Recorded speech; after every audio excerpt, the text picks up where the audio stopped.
Peace, what's going on, everybody? Just chilling in the secret lab right now. So, we're going to continue the Venus through the houses series, going through Venus through the 7th through the 12th house. Now,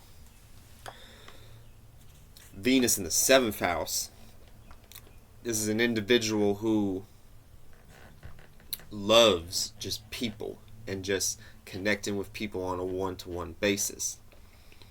However, at the same time, with Venus being the planet of sensations and aesthetic pleasures also, and just sensual pleasures also, this is where Venus, the 7th house individual can get lost. And they could put on a show to this person that they're relating to exert all their love to, whether just to like sleep with them, not even just to sleep with them, but just like being in a relationship on the surface level and everything like that. But at the same time, you have to learn how to connect to this person's individuality too. Not just the sake of this person just because it's another person and you feel good because you're related with another person, especially if it's the opposite sex. And the vibes and the energies that y'all are feeding off of each other is not even on a deep level and everything like that. So you have to be able to connect that energy of the first house, aka the personality, the individuality, get a little more personal with the people that you're relating to. You know what I'm saying? This is where you can actually build a deeper relationship with people and everything. When you have Venus in the 7th house, Venus in the 8th house.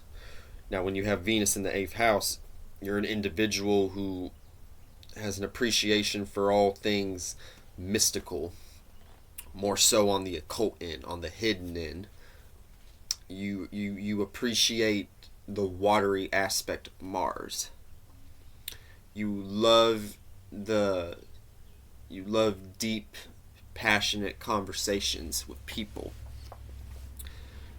And you may be a hoe or some shit like that with Venus in the 8th house, but even if you are, it's a situation where you're actually like relatable to the people that you're interacting with. This might be a prostitute or something like that. Or the reason I can think of that archetype is because we're talking about Venus in the 8th house. The 8th house is the unknown, hidden, deep sexual energy and shit like that. So when we're dealing with that, this is where that aspect and that archetype could come from with Venus. You know what I'm saying? Especially when you're dealing with a woman. You know what I'm saying? Because Venus represents feminine energy in a lot of different ways too. Now, feminine energy is not always in a physical representation of a man or a woman. But when we're talking about this archetype, it could be represented that way. So, that's the energy. Being relatable even behind closed doors and shit. But in a lot of different ways, could be a person who actually wants and would love to have a deep relationship with somebody. But since Venus is away in the 8th house, it has a hard time doing that. It has a hard time connecting with other people's values, or they have to actually value like themselves and everything, and they have to attract people who like have a sense of care and respect for themselves, because they may not respect themselves with Venus being in the 8th house, because you may appear so dark, you may appear so like behind the scenes, and appear so like mysterious and shit, to the point to where people don't even know if you're a person they should even value, because they don't fit with their value system and everything. So you got to be careful. When you have Venus in the 8th house, you have to be aware of these energies that you carry, because it could be very dark, but you are a very loving person at the same time. But it could be an aura that you just carry. Venus in the 9th house. When you have Venus in the 9th house, you attract a lot of people who are simple-minded in a lot of different ways, or they think on surface level stuff when it comes to like just communicating about regular shit. But you have Venus in the 9th house, you appreciate higher knowledge, you appreciate, and you have a love for not the occult, but like the perfect explanation of it and everything, because the ninth house is after the eighth house, so it's like the occult brought to life and everything, aka higher knowledge. So Venus in the ninth house acts like an energy where it appreciates like books that deal with like religion and shit, like the Tibetan Book of the Dead, or like all sorts of scriptures and shit like that. And then at the same time, you know, the people that you may attract, and you have to learn how to also be able to relate to people on like a surface level, so that when you do communicate with these people on an intellectual basis, you can bring in these conversations and you can show how much you like appreciate, you know, higher knowledge and everything. And then these people could be inspired by you to want to gain a higher perspective of certain topics, regardless of what y'all are talking about. Sorry about that, y'all. Venus in the 10th house. When you have Venus in the 10th house, you have an appreciation and a love, and you have an aesthetic beauty sense of status and career, and how you want to be seen by the world, basically. Because this is dealing with like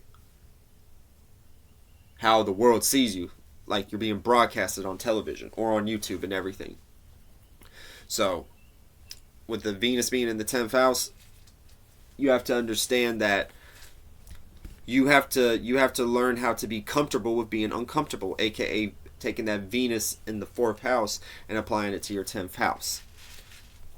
Like me, for an example, I have Venus in the 10th house, doing shit like this, talking about occult shit, astrology, going live with Archangel Uriel and shit like that, putting myself in situations, falling in love with someone who's an archangel themselves, Archangel Raphael, Latrice.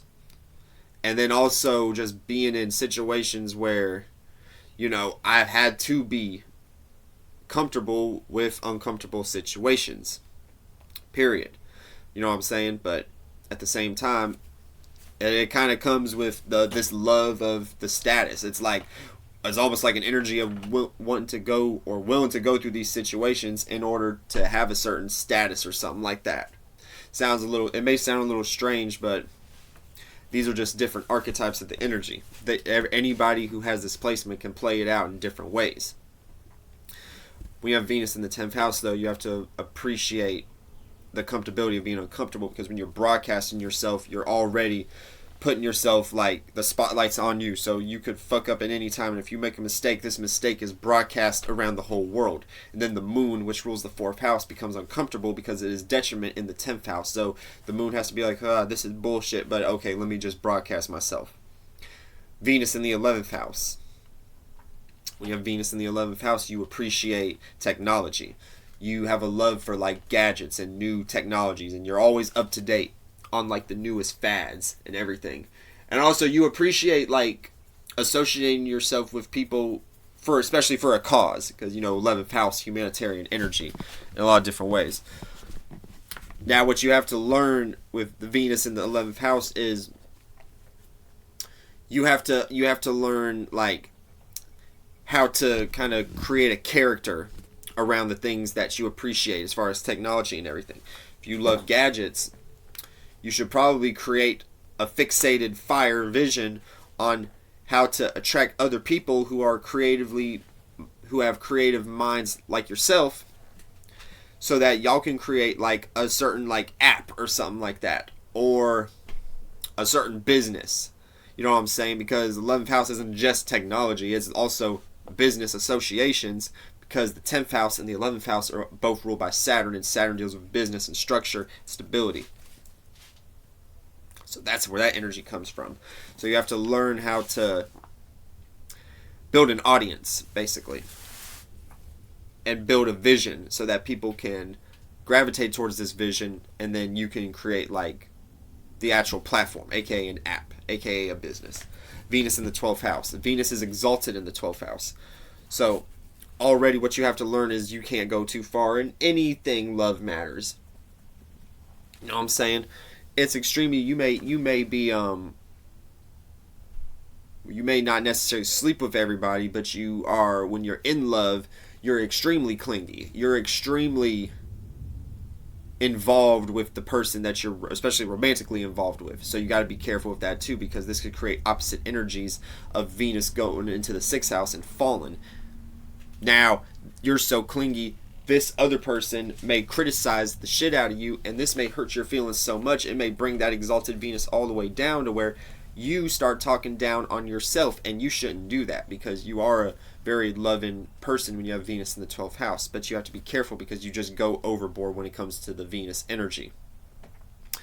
Now, you could probably create a badass song, because you could harness that energy, and you could take that 6th house energy, build a schedule and routine, and then take it back to the 12th house, and then create a beautiful song composition and everything like that. So, because 12th house deals with Pisces and creativity. So that's going to do it for this series. So y'all hit me up at oneloveja36@gmail.com, and my Cash App is, of course, $BeTheAll.